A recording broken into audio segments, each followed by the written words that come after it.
Hi guys, आज के इस वीडियो में हम लोग बात करने वाले हैं आईएनडी मनी के चार्जेस के रिव्यू के बारे में। जी हाँ, तो देखिए आईएनडी मनी के जितने भी चार्जेस है, चाहे वो एसआईपी से रिलेटेड चार्जेस हो या फिर अगर आप यूएस स्टॉक्स में इन्वेस्ट करते हो मंथली बेसिस पे, या फिर लेट्स सपोज अगर आप इंडियन स्टॉक्स को भी बाई करते हो आईएनडी मनी के ऊपर, या म्यूचुअल फंड्स को बाई करते हो या एफडी कराते हो, इन सभी से रिलेटेड जितने भी चार्जेस है पूरे ट्रांसपेरेंट तरीके से आपको लोगों को मैं यहाँ पे जो है एक्सप्लेन करने वाला हूँ।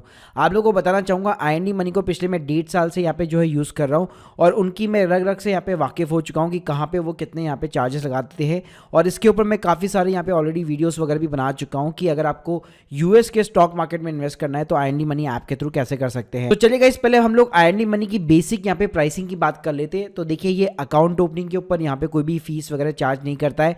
केवाईसी करवाते हैं आप, उसके ऊपर भी कोई फीस चार्ज नहीं करता है, ना ही इसका कोई ब्रोकरेज है, ना ही कोई कमीशन है, ना ही ये आपके पैसे को जो ट्रैक करता है। जो आपको एसएमएस रिसीव होते हैं आपके क्रेडिट कार्ड के स्टेटमेंट्स हो गए या आपके म्यूचुअल फंड के स्टेटमेंट हो गए, जो आपने ईमेल आईडी का एक्सेस वगैरह दे रखा होगा इसको, तो वो उस चीज़ के भी यहाँ पे कोई भी चार्जेस वगैरह नहीं लेता है। साथ में अगर आप अपने फैमिली मेंबर को भी यहाँ पे ऐड कराते हैं तो उसके भी कोई चार्जेस नहीं है।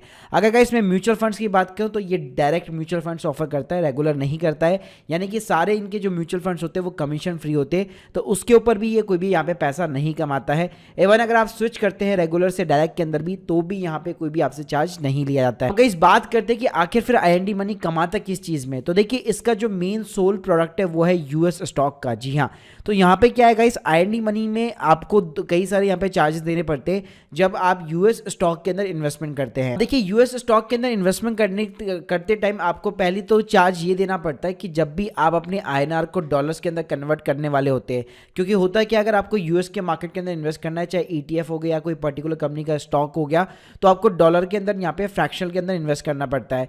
तो मान लीजिए आप $1 यहाँ पे इन्वेस्ट करना चाहते हैं, तो पहले आपको अपने आईएनआर को डॉलर के अंदर कन्वर्ट करना पड़ेगा। अब है इसके सिंपली यहाँ पे दो तरीके। पहला जो तरीका है वो है, ये एक super saver account basically offer करता है आईएनडी मनी। इसने एसबीएम बैंक के साथ में पार्टनरशिप कर रखी है। एसबीएम जो है इंडिया का ही बैंक है, मॉरिशस बेस्ड कंपनी है, लेकिन इंडिया का ही बैंक है। आरबीआई से इसको लाइसेंस मिला हुआ है। तो वहां पे आपको क्या करना पड़ता है, आईएनडी मनी ऐप के ऊपर ही आपको एक सुपर सेवर अकाउंट ओपन करना पड़ता है। जीरो बैलेंस सेविंग अकाउंट होता है। इसका पर्पस क्या होता है, आप सिंपली क्या करते हैं, आपके जो ट्रेडिशनल बैंक्स होते हैं एसबीआई, आईसीआईसीआई, एचडीएफसी, वहां से आप आईएनआर जो है एसबीएम बैंक के अंदर ट्रांसफर करते हैं। और जो एसबीएम बैंक होता है वो क्या करते हैं, आपके आईएनआर को बहुत ही कम कॉस्ट के ऊपर डॉलर के अंदर कन्वर्ट करके यूएस के स्टॉक्स के अंदर जो वहां पे वॉलेट होता है उसके अंदर बेसिकली यहाँ पे सेंड आउट कर देता है। तो गाइस, अगर मैं चार्जेस की बात करूं तो यहाँ पे वैसे आईएनडी मनी कोई भी चार्ज नहीं लेता है, लेकिन अगर आप 50,000 रुपये ऐड कराते हैं तो उसके ऊपर एक हल्की सी जीएसटी फीस लगाता है, जो कि होती है 89.84 रुपीज़। जी हाँ, और ये फीस भी आईएनडी मनी नहीं लगाता है, ये एसबीएम बैंक बेसिकली चार्ज करता है। यानी जितनी बार आप 50,000 रुपये आईएनआर जो है डॉलर में कन्वर्ट करेंगे, उतनी बार आपको 89 रुपीज़ यहाँ पे जो है जीएसटी बॉन्ड करना पड़ेगा। साथ में गाइस, अगर यहाँ पे मैं ट्रेडिशनल बैंक्स की यहाँ पे बात करूँ, आईसीआईसीआई हो गया, एचडीएफसी हो गया, कोटक हो गया, तो लेट सपोज अगर आप ये एसबीएम बैंक वाला सुपर सेवर अकाउंट नहीं ओपन करवाते हैं और डायरेक्टली आप आईसीआईसीआई, एचडीएफसी से ही आईएनआर को डॉलर के अंदर कन्वर्ट करके यूएस भेजना चाहते हैं अपने वॉलेट के अंदर, तो उस केस में आईसीआईसीआई 1180 रुपये की फीस जो है फिक्स फीस चार्ज करता है। एचडीएफसी 700 रुपये लेता है, कोटक यहाँ पे 500 रुपये लेता है।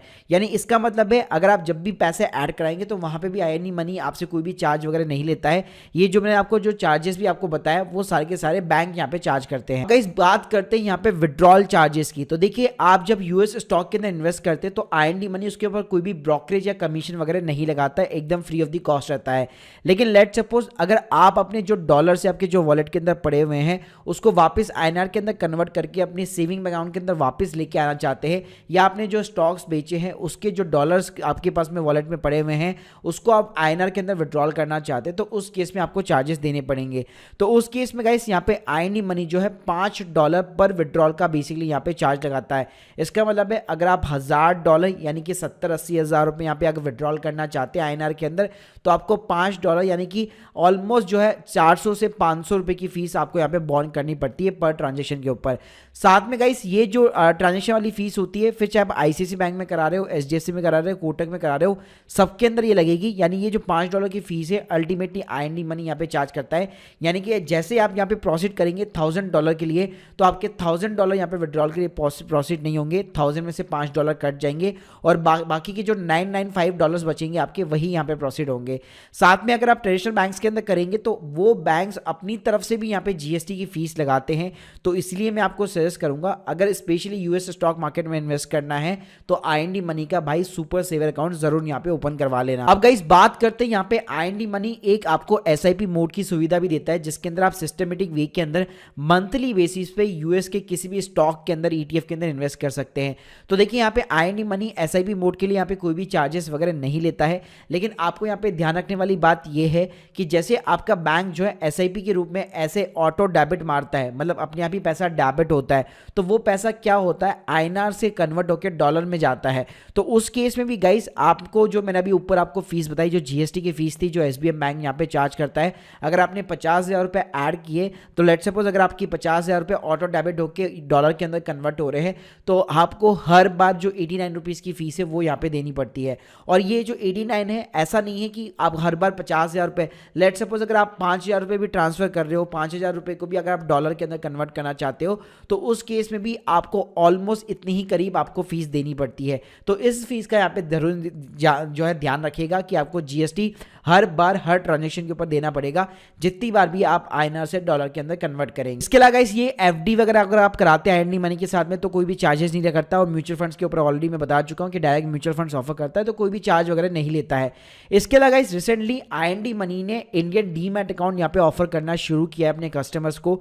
तो लेट सपोज अगर आपका कहीं पे भी डीमैट अकाउंट नहीं है और आप इंडिया के स्टॉक्स खरीदना चाहते हैं, रिलायंस को खरीदना चाहते हैं, टीसीएस इन्फोसिस को खरीदना चाहते हैं, तो उस केस में ये आपको ऑफर करेगा एक डीमैट अकाउंट जिसके ऊपर अकाउंट ओपनिंग फीस यहाँ पे जीरो है। अकाउंट एएमसी जो फीस होती है पूरे साल भर में लगती है वो भी जीरो है।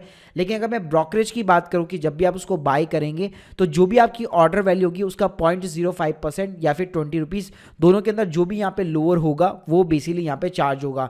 तो गाइस अगर मैं इसका कंपेयर करूं अदर डीमैट अकाउंट के साथ जैसे कि ज़ीरोधा हो गया तो उस केस में आपको 200 रुपये अकाउंट ओपनिंग फीस वगैरह देनी पड़ती है। एएमसी फीस भी उनकी ऑलमोस्ट 300 रुपये होती है और वो ब्रोकरेज वगैरह इक्विटी डीलर्स पे चार्ज नहीं करते।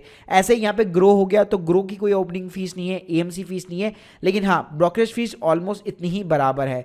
तो गाइस ये एक अच्छी डील है इनकी तरफ से। अगर आप डीमैट अकाउंट भी ओपन कराना चाहते हैं तो इनके साथ में डेफिनेटली जा सकते हैं। तो यहाँ पे आपको कोई भी एटलीस्ट जो है इनिशियल कोई भी चार्ज नहीं देने पड़ते केवल डीमैट अकाउंट रखने के। गाइस ये ओवरऑल मैंने आपको बहुत ही ट्रांसपेरेंट तरीके से सारे चार्जेस बता दिए। आईएनडी मनी अभी राइट नाउ जो है ऑलरेडी ग्रोइंग फेज के अंदर है तो यहाँ पे ये अपने प्रोडक्ट्स के ऊपर ज्यादा चार्जेस वगैरह नहीं कर रहा है।